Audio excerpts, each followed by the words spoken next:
هل أخبرتك ذات مرة أنا وصديقي تصورنا سيلفي مع ديفيد بيكهام؟ نعم صحيح، كان هذا قبل 7 سنوات قبل أن تظهر أنت على الشاشة.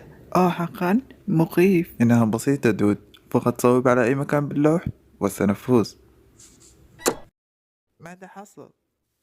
محرز، اذهب واشعل الضوء رجاء. نيمار لقد قتل. حبيبي نيمار، من الحيوان الذي فعل بك هذا؟ سواريز. هاي اهدأ اهدأ اهدأ. أنا أعض الناس لا أطعنهم، أعضهم، وهذا الشيء هنا قد طعن، وهذه تسمى طعنة ظهر. ومن هو الشخص الذي يقف خلف ظهرنا دائما؟ جون تيري. مارو إيكاردي. إذا أردت أن تأخذ زوجته فعليك أن تأخذ حياته، وتفعل ذلك بسكينة، وكل هذا بسكينة.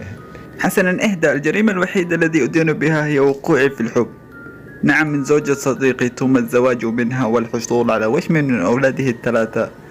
أفسدت الأمر أعرف، لكنني أحب أن أقف خلف ظهركم. الشخص الوحيد الذي فعل هذا هو شخص لديه تاريخ من العنف مثل سيرجيو راموس. أي أهدأ.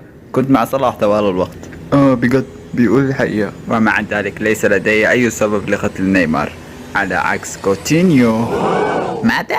نعم، أنت الساحر المظلم الذي يريد أخذ مكانة نيمار في الكارارينيو. ماذا؟ توقف عن ذلك، كلنا نعلم أن القاتل كريستيانو رونالدو. أعني أليس قريبا بأنه ليس معنا هنا؟ أعني إذا كان هناك من يريد قتل نيمار فلا بد أن يكون كافاني. كلنا نعلم مشاكلهم، وقد قام بحله بقتله. هذا غير صحيح. وكيف تعرف أنت؟ لأني أنا توماس مولر، المعروف بالمتحري الشهير، وأيضا محقق الفضاء. يبدو أنه مترجم فضائي. وأيضا يمكنني معرفة هويتكم بطريقة سحرية. فمثلا هذا الشاب هنا صومالي، وذلك هناك أفريقي، وهذا تشادي. حتى لننسى الأمر فلنلقي نظرة. هل صدقت بوجود المخلوقات الفضائية الآن؟ نرى هنا أن القاتل لا يمكن أن يكون كافاني، لأن هذا القاتل ماكر مثل الثعلب، ويلعب أيضا خط الهجوم. أنا ألعب خط الهجوم؟ أجل، أنت مهاجم، لكن هذا القاتل هو الأفضل في مجاله. أنا أيضا الأفضل في مجاله، لذلك أنا المشتبه به. إذا أردت الذهاب إلى السجن اطلب ذلك فحسب، وسنرسلك إليه. القاتل هو شخص قد حرم من دوري أبطال أوروبا هذه السنة. أظهر نفسك زلطان. هذا صحيح، أنا أفضل لاعب في العالم.